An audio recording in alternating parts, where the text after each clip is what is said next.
Today we are going to discuss about colloids. എല്ലാ എക്സാമിനും surface tension and colloids ഏറ്റവും important ആയിട്ടുള്ള രണ്ട് ടോപ്പിക്കുകളാണ്. അതിലെ സർഫസ് ടെൻഷൻ നമ്മൾ കഴിഞ്ഞ ക്ലാസ്സിൽ ഡിസ്കസ് ചെയ്തു. ഇന്ന് നമ്മൾ ഡിസ്കസ് ചെയ്യാൻ പോകുന്നത് colloidsനെ കുറിച്ചാണ്. Okay, let's start. എന്താണ് colloid എന്ന് ആദ്യം മനസ്സിലാക്കുക. So first of all, A colloid is A substance microscopically dispersed throughout another substance. Colloids എന്ന് പറഞ്ഞാൽ എന്താണ്? Which are the substance microscopically dispersed throughout another substance. ഒരു വസ്തു മറ്റൊരു വസ്തുവിൽ വളരെ മൈക്രോസ്കോപ്പിക്കലി ഡിസ്പേഴ്സ് ചെയ്തിട്ടുണ്ടെങ്കിൽ അങ്ങനെയുള്ള സബ്സ്റ്റൻസിനെ വിളിക്കുന്ന പേരാണ് എന്ത്? colloids. The word colloids comes from a Greek word kolla. Okay, ഒരു ഗ്രീക്ക് വേർഡായിട്ടുള്ള KOLLA കൊല്ല എന്ന വേർഡിൽ നിന്നാണ് colloids എന്ന വാക്ക് ഒറിജിനേറ്റ് ചെയ്തത്, which means glue. Thus colloidal particles are glue-like substance. അപ്പോൾ കൊല്ല അതിൻ്റെ അർത്ഥം മീനിങ് ചെയ്യുന്നത് ഗ്ലൂ എന്നാണ്. സോ colloidal particles എന്താണ്? ഒരു ഗ്ലൂ ലൈക്ക് സബ്സ്റ്റൻസ് ആണ്. ഓക്കെ, ഒരു തവണ എക്സാമിന് ചോദിച്ചിട്ടുണ്ട് ഗ്ലൂ, അതായത് ക്ലൗഡ്സിൻ്റെ മാച്ച് ദ ഫോളോയിങ്ങിൽ ഗ്ലൂ ആയിരുന്നു കൊടുത്തിട്ടുള്ളത്. Okay, that's why clouds the word comes from a Greek word കൊല്ല which means glue. That means clouds are glue like substances. Okay, these particles pass through a filter paper but not through a semi-permeable membrane. colloids എന്ന് പറയുന്നത് ഒരു filter പേപ്പറിലൂടെ നമ്മൾ കടത്തിവിട്ടാൽ അത് easy ആയിട്ട് pass ചെയ്യും. എന്നാൽ ഒരു സെമി പെർമിയബിൾ മെമ്പറയിലൂടെയാണ് നമ്മൾ colloidsനെ കടത്തിവിടുന്നതെങ്കിൽ അതെന്ത് ചെയ്യും? പാസ് ചെയ്യില്ല. അതാണ് പറഞ്ഞത് these particles pass through a filter paper but not through a semi permeable membrane. colloids can be made settle by the process of centrifugation. colloidsനെ നമുക്ക് സെറ്റിൽ ഡൗൺ ചെയ്യാം. സെൻട്രിഫ്യൂഗേഷൻ എന്ന പ്രോസസ്സ് വഴി ഈസി ആയിട്ട് നമുക്ക് colloidsനെ എന്ത് ചെയ്യാം? സെറ്റിൽ ഡൗൺ ചെയ്യാം. ഓക്കെ, ഇതാണ് colloidsൻ്റെ ഒരു ഓവറാൾ ഇൻട്രൊഡക്ഷൻ. ഫസ്റ്റ് പറഞ്ഞു colloids എന്ന് പറഞ്ഞാൽ ഇറ്റ് ഈസ് എ മൈക്രോസ്കോപ്പിക്കലി, അല്ലേ? This the substance microscopically dispersed in another substance എന്ന് പറഞ്ഞു. രണ്ടാമത് നമ്മൾ പറഞ്ഞു the word colloids comes from the Greek word kolla which means meaning ഓർത്തിരിക്കുക glue. okay, so colloids are glue like substances. Third one നമ്മൾ പറഞ്ഞു എന്താണ്? these particles pass through a filter paper. ഒരു ഫിൽറ്റർ പേപ്പറിലൂടെ വളരെ ഈസി ആയിട്ട് pass ചെയ്യും. but it cannot അല്ലെങ്കിൽ it don't go through a semi-permeable membrane. ഒരു സെമി പെർമിയബിൾ മെമ്പറൈൻ വഴി ഒരിക്കലും എന്ത് ചെയ്യില്ല? പാസ് ചെയ്യില്ല. ലാസ്റ്റ് നമ്മൾ പറഞ്ഞു these colloids can be made settle down by the process centrifugation. centrifugation എന്ന പ്രോസസ്സ് വഴി colloidsനെ നമുക്ക് എന്ത് ചെയ്യാം? സെറ്റിൽ ഡൗൺ ചെയ്യാം. ഓക്കെ, നെക്സ്റ്റ് വൺ, colloidal സിസ്റ്റത്തിൽ പ്രധാനമായിട്ടും it consist of two phases. colloidal system പ്രധാനമായിട്ടും രണ്ട് ഫേസിനെ പൊസസ് ചെയ്യുന്നുണ്ട്. First one a dispersed phase. ഒന്നാമത്തെ ആള് ഒരു ഡിസ്പേഴ്സ്ഡ് ഫേസ് ആണ്. അപ്പം ശ്രദ്ധിച്ചിരിക്കുക, മറ്റൊരു പേരുണ്ട് ഡിസ്കണ്ടിന്യൂസ് ഫേസ്. സംടൈംസ് നിങ്ങളുടെ ക്വസ്റ്റ്യൻ പേപ്പറിൽ മേ ബി ഡിസ്കണ്ടിന്യൂസ് ഫേസ് എന്നായിരിക്കും തരുന്നത്. അപ്പോൾ അത് കാണുമ്പോൾ കൺഫ്യൂസ്ഡ് ആവരുത്. So dispersed phase, otherwise it is called discontinuous phase. Okay, dispersed ഫേസിൻ്റെ മറ്റൊരു പേരാണെന്ത്? Discontinuous face. സോ രണ്ട് ഫേസിൽ ഒന്നാമത്തെ ആള് എ ഡിസ്പേഴ്സ്ഡ് ഫേസ്, രണ്ടാമത്തെ ആള് എ ഡിസ്പേർഷൻ മീഡിയം. ഓക്കെ, അപ്പോൾ വളരെ ശ്രദ്ധിച്ചിരിക്കുക. colloidal സിസ്റ്റത്തിൽ പ്രധാനമായിട്ടും രണ്ട് ആളുകളാണ്. ഒന്ന് a dispersed phase, otherwise discontinuous phase. രണ്ട് a dispersion medium, otherwise continuous phase. Okay, the dispersed phase particles having diameter of approximately 1 nanometer to 100 nanometer. രണ്ട് ഫേസ് ഉണ്ടെന്ന് പറഞ്ഞു, dispersed face and dispersion medium. ഈ ഡിസ്പേഴ്സ്ഡ് ഫേസിലെ പാർട്ടിക്കിൾസിന് എന്താണ് diameter എന്ന് പറഞ്ഞാൽ 1 nanometre to 100 nanometre ഡയമീറ്ററിലുള്ള particles മാത്രമേ ഡിസ്പേഴ്സ്ഡ് ഫേസിൽ കാണാൻ സാധിക്കൂ. Okay, then such particles are normally invisible. നമുക്കറിയാം 1 നാനോമീറ്റർ ടു 100 നാനോമീറ്റർ ഡയമീറ്റർ ഉള്ള പാർട്ടിക്കിൾസിനെ നമുക്ക് നോർമലി എന്താണ് ഇൻവിസിബിൾ ആണ്, കാണാൻ സാധ്യമല്ല അല്ലേ.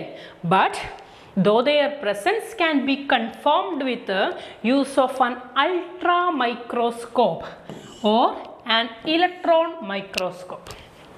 നമ്മൾ പറഞ്ഞു എന്താണ് ഡിസ്പേഴ്സ്ഡ് ഫേസ് ഉണ്ട്, ഡിസ്പെർഷൻ മീഡിയം ഉണ്ട്. ഡിസ്പേഴ്സ്ഡ് ഫേസിലെ പാർട്ടിക്കിൾസ് എന്ന് പറയുന്നത് 1 നാനോമീറ്റർ ടു 100 നാനോമീറ്റർ ഡയമീറ്ററിലുള്ള പാർട്ടിക്കിൾസ് ആണ്. So normally it cannot be visible. Okay, otherwise it normally invisible, but it can be visible by using microscope or electron microscope, ultra microscope or electron microscope. Clear ആണല്ലോ? ഇതാണ് കൊളോയിഡ്സിനെ കുറിച്ചുള്ളൊരു മൊത്തം idea. Okay,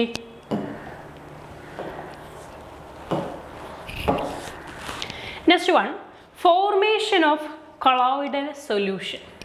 എങ്ങനെയാണ് ഒരു colloidal സൊല്യൂഷനെ form ചെയ്തെടുക്കുക എന്ന് ശ്രദ്ധിച്ചിരിക്കുക. When sodium iodide, sodium iodide means NaI. When sodium iodide in excess of silver nitrate എന്ന് പറഞ്ഞാൽ AgNO3. When sodium iodide in excess of silver nitrate, the silver iodide will be precipitated. Sodium iodide silver നൈട്രേറ്റും കൂടി react ചെയ്ത് എന്താണ് precipitate ചെയ്യുന്നത്? Silver iodide AgI. Okay, AgI ആണ് ഇവിടുന്ന് precipitate ചെയ്യുന്നത്. ശ്രദ്ധിക്കുക, ദ എക്സസ് അയോഡൈഡ് അയോൺസ്, നമ്മൾ പറഞ്ഞു excess of silver nitrate, sodium iodide in excess of silver nitrate. അപ്പോൾ സോഡിയം അയോഡൈഡിൻ്റെ എമൗണ്ട് കൂടുതലാണ്. സോ എക്സസ് ആയിട്ടുള്ള അയോഡൈഡ് അയോൺസ് എന്ത് ചെയ്യുന്നറിയാമോ? ഈ പ്രസിപ്പിറ്റേറ്റിൻ്റെ ചുറ്റും അഡ്സോർബ് ചെയ്തിരിക്കും. ശ്രദ്ധിക്കുക, നമ്മൾ പറഞ്ഞു ഒരിക്കൽ കൂടി ചെറിയ കൺഫ്യൂഷൻ വരാം. ഇവിടെ സോഡിയം ആറ്റം ഉണ്ട്, അയോഡൈഡ് അയോൺസ് ഉണ്ട്, സിൽവർ അയോൺസ് ഉണ്ട്, NO3 അയോൺസ് ഉണ്ട്. ഓക്കെ, ഈ രണ്ട് റിയാക്റ്റൻസും കൂടി റിയാക്ട് ചെയ്താൽ ഉണ്ടാകുന്ന പ്രൊഡക്റ്റ് അല്ലെങ്കിൽ പ്രസിപ്പിറ്റേറ്റ് എന്ന് പറഞ്ഞാൽ സിൽവർ അയോഡൈഡ് ആണ്. That is the precipitate. Okay, ഈ പ്രസിപ്പിറ്റേറ്റ് ചുറ്റും ഇനി ഒരുപാട് അയോൺസ് ഉണ്ട്. എന്താ? ഒരുപാട് Na+ ഉണ്ട്, ദെൻ I- ഉണ്ട്, ദെൻ NO3 ഉണ്ട്. ശരിയല്ലേ? യെസ്. പക്ഷെ എക്സസ് ആയിട്ടുള്ള ഈ അയോഡൈഡ് അയോൺസ് എന്താ ഈ പ്രസിപ്പിറ്റേറ്റിൻ്റെ ചുറ്റും അഡ്സോർബ് ചെയ്തിങ്ങനെ ഇരിക്കും. ക്ലിയർ ആണോ? So the excess iodide ions എന്താ just adsorbed on the precipitate silver iodide. Then what happened? This is a colloids to form colloids. Okay, if the negative ions will be adsorbed on the precipitate, it is called negatively charged colloids. അപ്പോൾ ഇവിടുത്തെ കേസിൽ എന്താണ്? ഒരു negatively charged ions അല്ലേ adsorb ചെയ്തത്, I- അല്ലേ adsorb ചെയ്തത് പ്രസിപ്പിറ്റേറ്റിൽ. So we can called it as negatively charged colloids. മനസ്സിലായോ? ഇനി ഇൻ കേസ് പോസിറ്റീവ്ലി ചാർജുള്ള അയോൺസ് ആണ് എക്സസ് ആയിട്ട് കൊടുക്കുന്നത്, അപ്പോൾ എക്സസ് ആയിട്ട് വന്ന് അഡ്സോർബ് ചെയ്യുന്നതെങ്കിൽ, പ്രസിപ്പിറ്റേറ്റിന് ചുറ്റും പോസിറ്റീവ് അയോൺസ് ആണ് അഡ്സോർബ് ചെയ്യുന്നതെങ്കിൽ we can call it as positively charged colloids. മനസ്സിലായോ? അപ്പം കൊളോയിഡ്സ് എന്ന് പറയുന്നത് എന്താണ്? ജസ്റ്റ് രണ്ട് റിയാക്ട് തമ്മിൽ ചേർന്ന് എന്തെങ്കിലും ഒന്ന് പ്രസിപ്പിറ്റേറ്റ് ചെയ്യുന്നു. ഈ പ്രസിപ്പിറ്റേറ്റിൻ്റെ സർഫസിൽ പ്രസിപ്പിറ്റേറ്റിൻ്റെ സർഫസിൽ മറ്റ് അയോൺസ് വന്ന് അഡ്സോർബ് ചെയ്യുന്നുണ്ടെങ്കിൽ പിന്നീട് വിളിക്കുന്നതിനെ കൊളോയിഡ് എന്നാണ്. Clear? Last point, if equal amount of sodium iodide and AgNO3 is mixed, it will not form colloids. അതായത് ഈക്വൽ എമൗണ്ട് ആണ് സോഡിയം അയഡൈഡും സിൽവർ നൈട്രേറ്റും ആഡ് ചെയ്യുന്നതെങ്കിൽ എന്താ ഉണ്ടാകത്തുള്ളൂ? പ്രസിപ്പിറ്റേറ്റ് മാത്രമേ ഉണ്ടാകത്തുള്ളൂ. എക്സസ് ആയിട്ട് ഈ പ്രസിപ്പിറ്റേറ്റിൽ അബ്സോർബ് ചെയ്യാനായിട്ടൊന്നുമില്ല. അപ്പോൾ അതിനെ കൊളോയിഡ്സ് എന്ന് വിളിക്കാൻ പറ്റുമോ? Never. So if equal amount of sodium iodide and silver nitrate is mixed it will not form colloids. Equal amount ആണ് രണ്ട് റിയാക്റ്റൻറ്റും എടുക്കുന്നതെങ്കിൽ അവിടെ പ്രസിപ്പിറ്റേറ്റ് മാത്രമേ ഉണ്ടാവൂ. പ്രസിപ്പിറ്റേറ്റ് ചുറ്റിപ്പിടിക്കാൻ മറ്റാരുമില്ല. അവിടെ കൊളോയിഡ്സ് ഫോം ചെയ്യില്ല. ക്ലിയർ ആണല്ലോ? ഇങ്ങനെയാണ് നമ്മളൊരു കൊളോയിഡ്സിനെ എന്ത് ചെയ്യുന്നത്? സൊല്യൂഷൻ, കൊളോയിഡൽ സൊല്യൂഷനെ പ്രിപ്പയർ ചെയ്യുന്നത്. അപ്പോൾ കൊളോയിഡൽ സൊല്യൂഷനെ പ്രിപ്പയർ ചെയ്യാനുള്ള ഒരു സിമ്പിൾ എക്സാമ്പിളാണ് എന്ത്? സോഡിയം അയഡൈഡും സിൽവർ നൈട്രേറ്റും തമ്മിൽ മിക്സ് ചെയ്യുക. ഉണ്ടാകുന്ന പ്രസിപ്പിറ്റേറ്റ് സിൽവർ അയഡൈഡ് ആണ്. അതിനു ചുറ്റും സോഡിയം അയഡൈഡിൻ്റെ അയഡിൻ I- അബ്സോർബ് ചെയ്യുന്നുവെങ്കിൽ it is called as negatively charged colloidal solution. Clear ആണല്ലോ? ഇങ്ങനെയാണ് നമ്മൾ കൊളോയിഡൽ സൊല്യൂഷനെ പ്രിപ്പയർ ചെയ്യുന്നത്.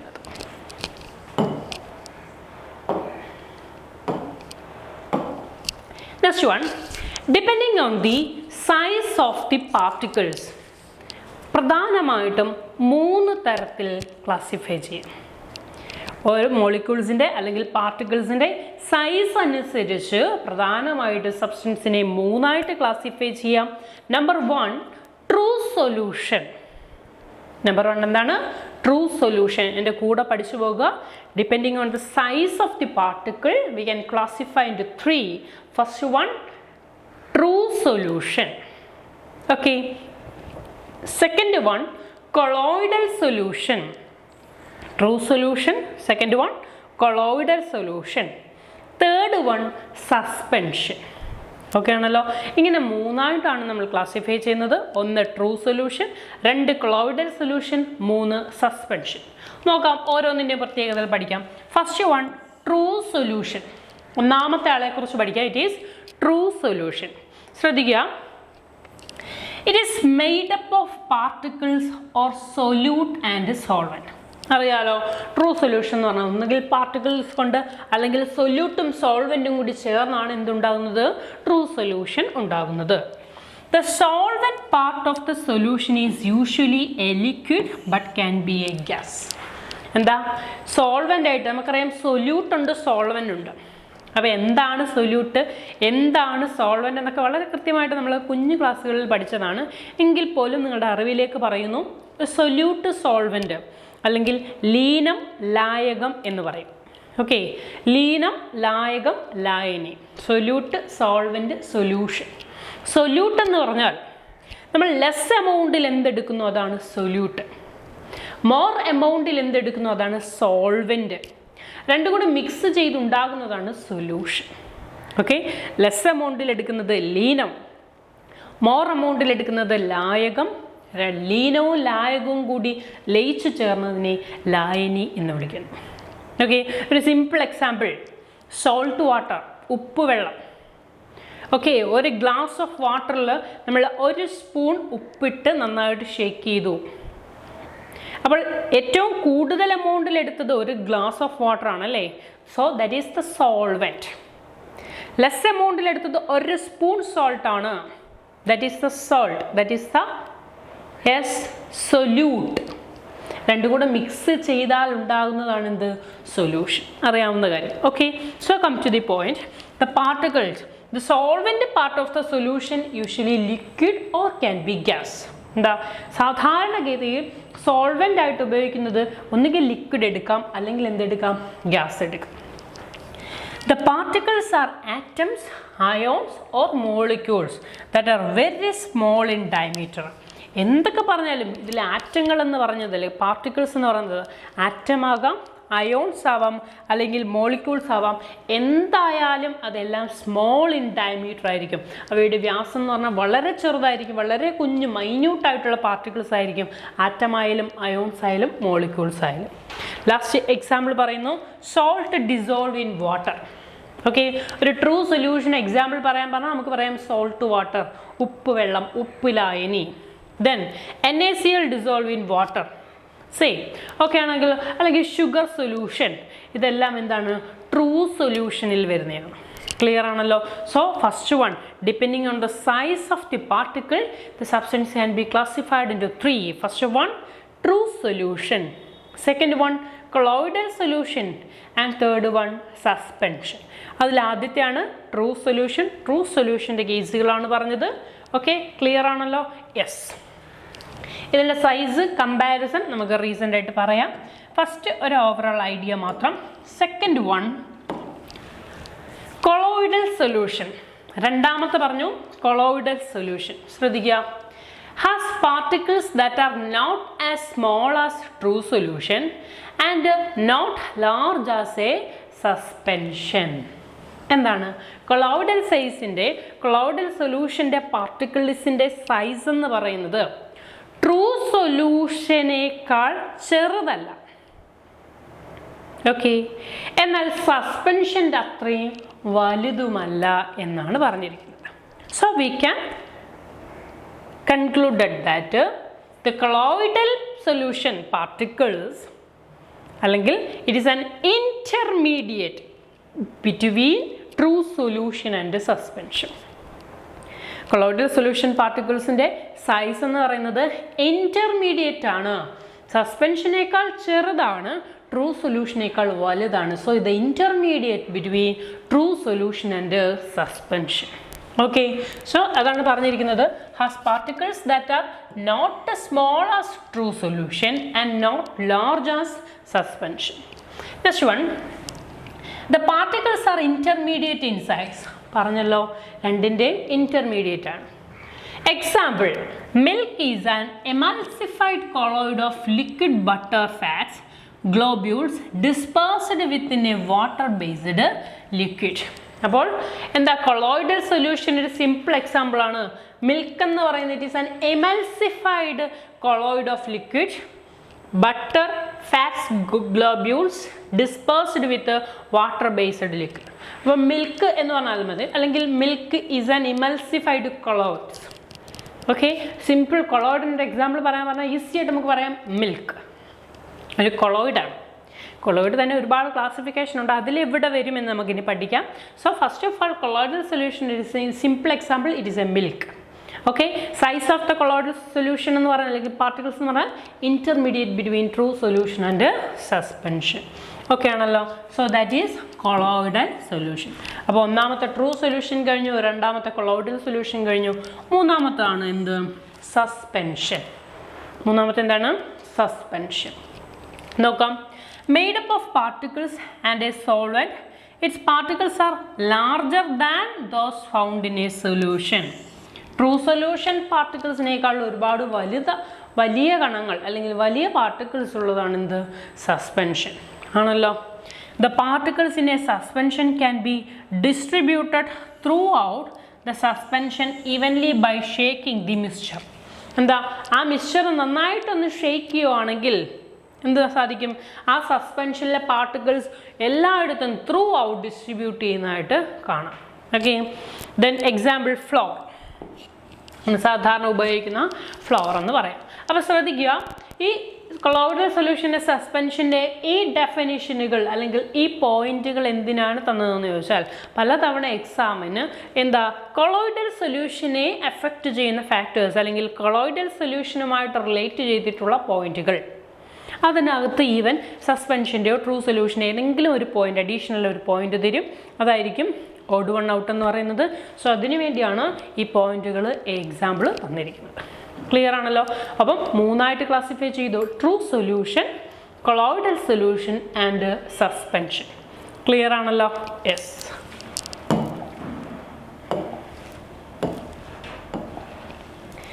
ഇനി ഇതിൻ്റെ ഒരു കമ്പാരിസൺ ആണ്. Okay, comparison of the properties of solution, colloids and suspension. മൂന്നിൻ്റെയും ഒരു കമ്പാരിസൺ എന്തിനോട് ഉപമിച്ച് നമുക്ക് പഠിക്കാമെന്ന് നോക്കാം. ഫസ്റ്റ് വൺ പ്രോപ്പർട്ടീസ് ആണ്. കുറേ പ്രോപ്പർട്ടീസ് മൂന്ന് പേരുടെയും കമ്പയർ ചെയ്ത് പഠിക്കുകയാണ്. ഫസ്റ്റ് പ്രോപ്പർട്ടി നോക്കാം. ഫസ്റ്റ് വൺ പാർട്ടിക്കിൾ സൈസ് ആണ്. നമ്മൾ പറഞ്ഞു ഡിപ്പെൻഡിങ് ഓൺ ദ സൈസിനെ ഡിപ്പെൻഡ് ചെയ്തിട്ടാണ് മൂന്നായിട്ട് ക്ലാസിഫൈ ചെയ്തത്. എന്തൊക്കെയായിട്ടാണ്? True solution, 2 colloidal solution, 3 suspension ആണല്ലോ. അപ്പോൾ ഇതിൻ്റെ സൈസ് എങ്ങനെ ഡിപ്പെൻഡ് ചെയ്യുന്നു നോക്കാം. First one particle size. True സൊല്യൂഷനിലെ particles less than 1 nanometre. True solution ആണെങ്കിൽ അതിൻ്റെ പാർട്ടിക്കിൾസിൻ്റെ സൈസ് എന്ന് പറയുന്നത് ലെസ് ദാൻ 1 നാനോമീറ്റർ ആയിരിക്കും. 1 നാനോമീറ്ററിനേക്കാൾ വളരെ ആഴം കുറഞ്ഞ ഒന്നായിരിക്കും എന്ത്? ട്രൂ സൊല്യൂഷനിലെ പാർട്ടിക്കിൾസ്. ഓക്കെ. രണ്ടാമത് കൊളോയിഡൽ പാർട്ടിക്കിൾസ് ആണ്. ശ്രദ്ധിക്കുക, ഇവിടെ 100 അല്ല 1000 ആണ്. ചില ടെസ്റ്റുകളിൽ 100 കൊടുത്തിട്ടുണ്ട്. ബട്ട് സ്റ്റാൻഡേർഡ് ആയിട്ട് 1 to 1000 നാനോമീറ്റർ ആണ് കൊളോയിഡൽ പാർട്ടിക്കിൾ സൈസ് പറയുന്നത്. ഓക്കെ, അപ്പം ബോക്സ് കാണുമ്പോൾ ശ്രദ്ധിക്കുക, 1 to 1000 നാനോമീറ്റർ ആണ് കൊളോയിഡ്സ് പാർട്ടിക്കിൾസിൻ്റെ സൈസ് എന്ന് പറയുന്നത്. Third one suspension. സസ്പെൻഷൻ അപ്പോൾ എന്തായിരിക്കും? ഡെഫിനറ്റ്ലി മോർ ദാൻ 1000 നാനോമീറ്റർ ആയിരിക്കും. ഓക്കെ, അപ്പോൾ സൈസ് ഒരു തവണ എക്സാമിന് ചോദിച്ചിട്ടുണ്ട്. സോ ശ്രദ്ധിക്കുക, true solution less than 1 nanometre. Colloidal സൊല്യൂഷൻ്റെ particle size 1 to 1000 nanometre. Third one സസ്പെൻഷൻ്റെ particle size more than 1000 nanometre. അപ്പോൾ ഇതിൽ നിന്ന് നമുക്ക് we will get the clear idea that the size of the particles of colloidal solution is intermediate between true solution and suspension. ആണല്ലോ? Yes. So ഇതാണ് particle size. Second one appearance. True solution നമ്മൾ നോക്കുമ്പോൾ എങ്ങനെ appearance, colloidal solution എങ്ങനെ, suspension എങ്ങനെയായിരിക്കും എന്നുള്ളൊരു idea കിട്ടാൻ appearance പറയുന്നു. ട്രൂ സൊല്യൂഷൻ എന്ന് പറഞ്ഞാൽ വളരെ ക്ലിയർ ആയിട്ടുള്ളൊരു സൊല്യൂഷൻ ആയിരിക്കും. ഓക്കെ, എന്നാൽ കൊളോയിഡൽ സൊല്യൂഷൻ എന്ന് പറഞ്ഞാൽ ക്ലൗഡി ആയിട്ടുള്ളൊരു സൊല്യൂഷൻ ആയിരിക്കും. ഓക്കെ, തേർഡ് സസ്പെൻഷനും എന്തായിരിക്കും? ക്ലൗഡി ആയിട്ടുള്ള, അതായത് എന്താ, കലങ്ങിയിട്ടുള്ള ഒരു സൊല്യൂഷനായിട്ടാണ് കാണുന്നത്. എന്നാൽ ട്രൂ സൊല്യൂഷൻ എങ്ങനെയായിരിക്കും? ക്ലിയർ ആയിരിക്കും. ഓക്കെ, അങ്ങനെയാണ് അപ്പിയറൻസ് പറയുന്നത്. Next one homogeneity. True solution എപ്പോഴും എന്തായിരിക്കും? ഹോമോജീനസ് ആയിരിക്കും. True solution homogeneous. കൊളോയിഡ്സ് എന്ന് പറയുന്നത് ഹോമോജീനസും ആകാം ഹെട്രോജീനസും ആകാം. ഓക്കെ, ഹോമോജീനസും ആവാം ഹെട്രോജീനസും ആവാം. മോസ്റ്റ് പ്രോബബ്ലി ഹെട്രോജീനസ് ആണ്. ദെൻ തേർഡ് വൺ സസ്പെൻഷൻ എല്ലായ്പ്പോഴും എന്തായിരിക്കും? ഹെട്രോജീനസ് ആയിരിക്കും. ഓക്കെ, അപ്പം ഫസ്റ്റ് സൈസ് പറഞ്ഞു, സെക്കൻഡ് അപ്പിയറൻസ് പറഞ്ഞു, തേർഡ് വൺ അതിൻ്റെ ഹോമോജിനിറ്റി പറഞ്ഞു, ഹോമോജീനസ് ഓർ ഹെട്രോജീനസ് പറഞ്ഞു. Okay, next one transparency. അതിൻ്റെ സുതാര്യത എങ്ങനെയായിരിക്കും? ഫസ്റ്റ് ട്രൂ സൊല്യൂഷൻ്റെ കേസ് നോക്കിയാൽ transparent but often coloured. Transparent ആയിരിക്കും, നമ്മൾ പറഞ്ഞു already it is clear. So transparency എന്ന് പറയുന്നത് ട്രാൻസ്പെറൻ്റ് ആയിരിക്കും, സുതാര്യമായിരിക്കും, but often coloured. Second colloidal സൊല്യൂഷൻ്റെ കേസിൽ പറയുവാണെങ്കിൽ often translucent and opaque but can be transparent. എന്താ, മോസ്റ്റ് പ്രോബബ്ലി ട്രാൻസ്പെറൻ്റ് ആയിട്ടുള്ളത് കിട്ടും. ദെൻ ട്രാൻസ്ലൂസെൻ്റ് എന്ന് പറഞ്ഞാൽ എന്താണെന്ന് അറിയാമോ? ട്രാൻസ്ലൂസെൻ്റ് പാർഷ്യലി നമ്മൾ ലൈറ്റ് കടത്തി വിടുകയാണെങ്കിൽ പാർഷ്യലി ഒരു സെമി ട്രാൻസ്പെറൻ്റ് ആയിട്ടുള്ള ഒന്നിനെയാണ് ട്രാൻസ്ലൂസെൻ്റ് എന്ന് പറയുന്നത്. ഒരു എക്സാമ്പിൾ പറയുകയാണെങ്കിൽ നമ്മളൊരു പേപ്പർ എടുത്തിട്ട് അതിൽ കുറച്ച് ഓയിൽ തേക്കുന്നു. ഓക്കെ, ഒരു പ്ലെയിൻ പേപ്പർ എടുത്ത് അതിനകത്ത് കുറച്ച് ഓയിൽ തേച്ചിട്ട് അതിലൂടെ ലൈറ്റ് കടത്തി വിടുകയാണെങ്കിൽ അതെന്ന് പറയുന്ന ഒരു ട്രാൻസ്ലൂസെൻ്റിന് എക്സാമ്പിൾ. അപ്പോൾ പാർഷ്യലി ആയിട്ടായിരിക്കും കടത്തി വിടുന്നത്. Okay, so that is translucent. Often opaque but can be translucent. അതാണ് എന്ത്? സസ്പെൻഷൻ്റെ പറയുന്നത്. അപ്പോൾ first particle size, second appearance, third homogeneity, then transparency. ഇത്രയും കാര്യങ്ങൾ പറഞ്ഞു. Next one separation. ഇവരെ സെപ്പറേറ്റ് ചെയ്യാൻ പറ്റുമോ? അതിലെ പാർട്ടിക്കിൾസിനെ സെപ്പറേറ്റ് ചെയ്യാൻ പറ്റുമോ? ട്രൂ സൊല്യൂഷൻ്റെ കേസിൽ ഡസ് നോട്ട് സെപ്പറേറ്റ്. അവരെ സെപ്പറേറ്റ് ചെയ്യുവാൻ, അവരെ വേർതിരിക്കുവാൻ സാധ്യമല്ല. രണ്ടാമത് കൊളോയിഡ്സിൻ്റെ കേസിൽ പറയുകയാണെങ്കിൽ ക്യാൻ ബി സെപ്പറേറ്റഡ്, സെപ്പറേറ്റ് ചെയ്യാൻ സാധിക്കും. ആരെയാണ്? കൊളോയിഡ്സിനെ. തേർഡ് വൺ സസ്പെൻഷൻ്റെ കേസിലോ സെപ്പറേറ്റ്സ് ഓർ സെറ്റിൽസ്. സെപ്പറേറ്റ് ചെയ്യാൻ സാധിക്കും, സെറ്റിൽ ഡൗൺ ചെയ്ത് സെപ്പറേറ്റ് ചെയ്യാനും സാധിക്കും. ഓക്കെ ആണല്ലോ. അപ്പോൾ ഇങ്ങനെയാണ് സെപ്പറേഷൻ ടെക്നിക്സ് വരുന്നത്. ട്രൂ സൊല്യൂഷനെ സെപ്പറേറ്റ് ചെയ്യാൻ പറ്റൂല, ദെൻ കൊളോയിഡൽ സൊല്യൂഷനെ സെപ്പറേറ്റ് ചെയ്യാൻ സാധിക്കും, ദെൻ സസ്പെൻഷനെ സെപ്പറേറ്റ് ചെയ്യുകയോ സെറ്റിൽ ഡൗൺ ചെയ്യുകയോ സാധിക്കും. Okay, last point, filter ability. True സൊല്യൂഷനിൽ passes through filter paper. Filter ability ആണ് പറയുന്നത്. ട്രൂ സൊല്യൂഷൻ്റെ കേസിൽ ഫിൽറ്റർ പേപ്പറിലൂടെ ഈസി ആയിട്ട് പാസ് ചെയ്യും. ദെൻ കൊളോയിഡ്സിൻ്റെ കേസിൽ passes through filter paper. Filter പേപ്പറിലൂടെ ഈസി ആയിട്ട് പാസ് ചെയ്യും. എന്നാൽ സസ്പെൻഷൻ്റെ കേസിലോ particles do not pass through filter paper. Particles എന്ത് ചെയ്യില്ല, ഫിൽറ്റർ പേപ്പറിലൂടെ കടന്നു പോകൂല. ഓക്കെ ആണല്ലോ. അപ്പോൾ ഇത്രയും പ്രോപ്പർട്ടീസ് കമ്പാരിസൺ ആണ് പ്രധാനമായിട്ടും true solution, colloidal solution and സസ്പെൻഷനിൽ വരുന്നത്. ഒന്നുകൂടി പറയുന്നു, ട്രൂ സൊല്യൂഷൻ്റെ പാർട്ടിക്കിൾ സൈസിൽ ഏറ്റവും ഇമ്പോർട്ടൻ്റ് ആയിട്ടുള്ള പാർട്ടിക്കിൾ സൈസും അതുപോലെ തന്നെ സെപ്പറേഷൻ ടെക്നിക്സും ഹോമോജിനിറ്റിയുമാണ് ഏറ്റവും ഇമ്പോർട്ടൻ്റ് ആയിട്ട് ചോദിച്ചു വരാറുള്ളത്. എങ്കിൽ പോലും ഇനിയുള്ള എക്സാമിൽ മേ ബി അപ്പിയറൻസ് അല്ലെങ്കിൽ ട്രാൻസ്പെറൻസി അല്ലെങ്കിൽ ഫിൽറ്ററബിലിറ്റി ചോദിക്കാം എന്നുള്ളൊരു പ്രിക്വേഷനോട് കൂടിയാണ് വന്നത്. സോ പാർട്ടിക്കിൾ സൈസ് ട്രൂ സൊല്യൂഷനിൽ 1 നാനോമീറ്ററിനേക്കാൾ ചെറുതായിരിക്കും, കൊളോയിഡൽ സൊല്യൂഷനിൽ ഇൻ ബിറ്റ്വീൻ 1 to 1000 നാനോമീറ്റർ, സസ്പെൻഷനിൽ മോർ ദാൻ 1000 നാനോമീറ്റർ. രണ്ടാമത് അപ്പിയറൻസ് ക്ലിയർ ആണല്ലോ. Homogeneity, transparency, separation and last one filterability. അപ്പോൾ ഇതാണ് ട്രൂ സൊല്യൂഷനും കൊളോയിഡൽ സൊല്യൂഷനും സസ്പെൻഷനും തമ്മിലുള്ള കമ്പാരിസൺ. Okay, yes.